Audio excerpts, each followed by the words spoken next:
Lockup का finale week किसी climax से कम नहीं था, क्योंकि जो हुआ है फिनाले वीक में उसे कोई एक्सेप्ट ही नहीं कर रहा है। अब तो ये शो वालों को भी आदत सी हो गई है लोगों की उम्मीदों पर मूतने की। कोई बंदा किसी शो में यूट्यूब कम्युनिटी से आए और उसकी फिनाले वीक में गांड ना मारे, ऐसा हो सकता है? एग्जाम्पल तुम खुद ही देख लो, कटारिया, रजत, मृदुल, UK07, आरुष और इस बार लैला भी। और ये यूट्यूबर जाने से पहले बोलते हैं गाइस इस बार तो ट्रॉफी घर ही आएगी। घर तो आते हैं लेकिन विदाउट ट्रॉफी।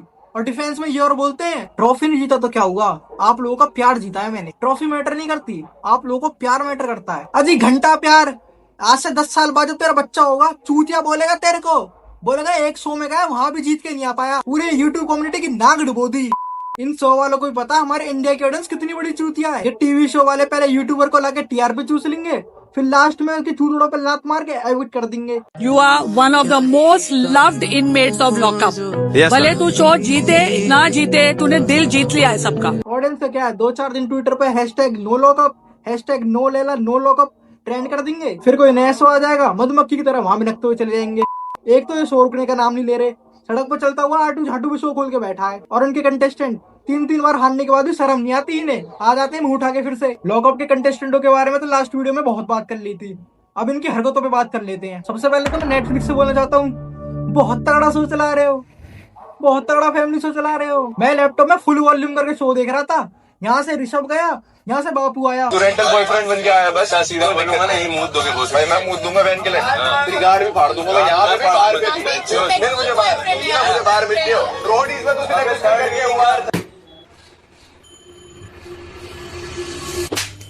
वैसे तुम्हें पता है नेटफ्लिक्स वालों, मैं भी अपनी वीडियो में बीप नहीं लगाता, तुम्हारी माँ का बहुत से ज्यादा मजा था बाहर आ रहा था।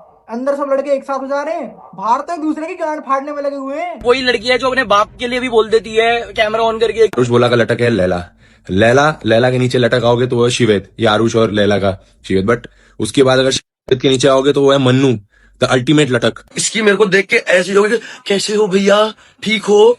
मैंने कहा भाई ठीक हूँ, कुछ नहीं कह रहा, रहने दे, राम राम। अफसोस पर फटी किसी की भी नहीं। इस शो की बुराई करते करते शो का विनर तक मिल गया, सबके चेहरों पे खुशी दिख रही है, शायद झूठी क्यों ना हो, पर इसका चेहरा अभी भी उतरा पड़ा है। और क्यों ना उतरे, बेचारे ने अपनी ऐसी तैसी करा के शिवांगी को फाइनल में भेज दिया और ये वहां पे भी हार गई। मैं होता तो चार चाटे और मारता इसमें। तुम इमेजिन करो, तुम एक एग्जाम हॉल में बैठे हो और तुम्हें पूरे आंसर आते हैं, तुमने सारा कुछ सही लिखा है, पर पीछे कोई गांडू बैठा होगा जो तुमसे बोलेगा ये आंसर गलत है, और उससे ज्यादा चुल तुम्हारी गांड में होगी जो तुम उस आंसर को मिटोगे, उसका बताए हुए आंसर कर दोगे, और फिर रिजल्ट का टाइम आते हुए देखोगे रिजल्ट सुध गया। बस वही पेन फील कर रहा है ये बेचारा। अच्छा खासा फिनाले में जा रहा था, लॉकअप वालों के फालतू में चीज उठ गई। क्या आप अपनी जगह किसी और को फिनाले में पहुंचाना चाहते हो? नहीं पहुंचाना। क्यों पहुंचाऊं, मैं अपने लिए खेलने आया हूँ, ये बोलना था। अबे लॉकअप वाले, तू क्या उसकी बंदी है जो उसकी लॉयल्टी टेस्ट करता फिरता बार बार?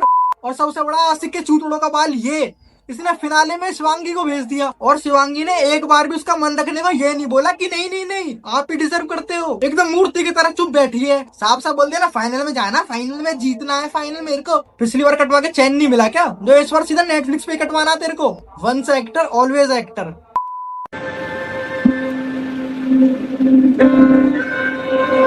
अबे तू कौन सा बॉर्डर बुलेटिन जा रहा है, तो रुमाल देके जा रहा है इसको। अबे कोई कट बोलो इसके मुंह पे, ये बहन जो कभी भी एक्टिंग में घुस जाता है, ये दोनों कभी भी अपना रिश्ता क्या कहलाता है खोल के बैठ जाते हैं। कुछ भी बोलो, एकता कपूर ने स्क्रिप्ट गांड फाड़ लिखी है। एक तो इसको बिना कुछ करे फाइनल तक पहुंचाया, ये वहां पे भी हार गई। अब एक काम करो, श्रेया से पूछ लो अपनी ट्रॉफी इसको देना चाहेगी। वैसे देखा जाए तो ये पूरा सीजन ही श्रेया का था, हेट भी इसे मिला और आखिर में जाते हुए ट्रॉफी भी। हेट तो मैंने भी पिछली वीडियो में काफी दिया था। मेरे को तो अब इसके बंदी की समझ नहीं आ रही होगी, वो तो रोके से भी नहीं रुकेगा। अब लो नंबर, अब करो कॉल। अब ये लॉकअप के विनर को वर्ल्ड कप के विनर से कम थोड़ी ना समझेगा। इसका भी सही है, बंदी गंवा के ला रही है, बंदा बैठ के तोड़ रहा है आराम से। और क्या चाहिए लाइफ में। सबसे ज्यादा चूतर तो योगेश और आकांक्षा चल रहे होंगे, बेचारा ने पूरे सीजन में गला फाड़ फाड़ के दूसरों की फाड़ी, और एंडिंग आते आते खुद की फट गई। खैर छोड़ो, मिल गया विनर, खत्म करो। अब एक खत्म नहीं हो तो दूसरा उससे पहले स्टार्ट कर देते हैं लोग, ऑडियंस को सांस तक नहीं लेने दे रहे। बस करो, इतनी खातिरदारी तो किसी मेहमान की भी नहीं होती, इतनी हमारी कर रहे हो तुम लोग। अब खतरों खिलाड़ी आ गया। मेकर्स को पिछले साल साउथ अफ्रीका का वीजा नहीं मिला, तो इसलिए सीजन ही नहीं आया। जब एक शो के 15-15 सीजन बना दोगे तो ऑडियंस बोर ही होगी। रोहित शेट्टी को तो सीक्वल बनाने की आदत सी बन गई है, सुबह उठ के सबसे पहले यही सोचता होगा कि आज किसका पार्ट 69 बनाऊं। चलो कम से कम मूवी और शो का तो पार्ट ला रहा है, आमिर खान की तरह थोड़ी ना बीवियों का। रोहित शेट्टी की बेचारे की गलती नहीं है, खतरों खिलाड़ी वालों ने भुंड मार रखी है बेचारे की। एक बंदे को 3 बार दिखा रहे हैं, ऐसा क्या ऑब्सेशन है इनसे। अभी ये कुछ साल पहले मेड इन इंडिया वाले में आए थे, उससे भी पहले भी आ चुके हैं, अरे फिर आ गए। ऐसी कौन सी एमएमएस है इन पे जो 3 बार खतरों खिलाड़ी कर रहे हैं। और ये दोनों तो जब भी आते हैं दोनों एक साथ ही आते हैं, कुछ गहरा संबंध नहीं है दोनों में। अबे जैस्मिन को फिर से बुला लिया, इसको पै करने से फुर्सत ही नहीं रहती।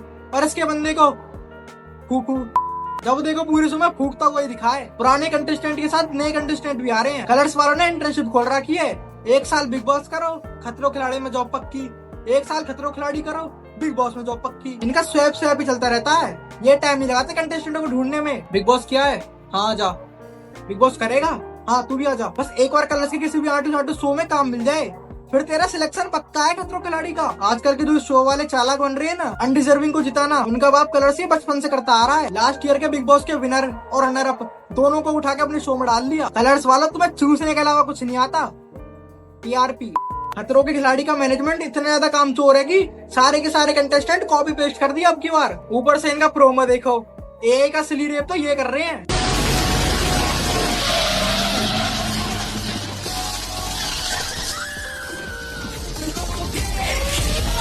ये एआई आना ही नहीं चाहिए था, प्रोमो भी चैट जीपीटी से बनवा लिया। अभी तो ये तुम सब मिलकर एआई की मार रहे हो, कुछ टाइम रुक जाओ बेटा, एआई तुम्हारी मारेगा विद प्रॉम्प्ट लगा के। खतरों के खिलाड़ी नाम सुन के मन में क्या आता है, या तो -डिग्री टेम्परेचर के पानी में कूदा देंगे, या फिर गले में सांप डाल देंगे, या फिर ऊंचाई पर ले जाकर लटका देंगे, यही सब ना। पर इस बार तो कंटेस्टेंटों के साथ ऑडियंस की भी रूह कांप रही है। ये खतरों के खिलाड़ी कब से स्क्विड गेम बन गया। पहले तो मेंटली ट्रॉमा मिलता था, अब फिजिकली भी, तुम खुद ही देख लो।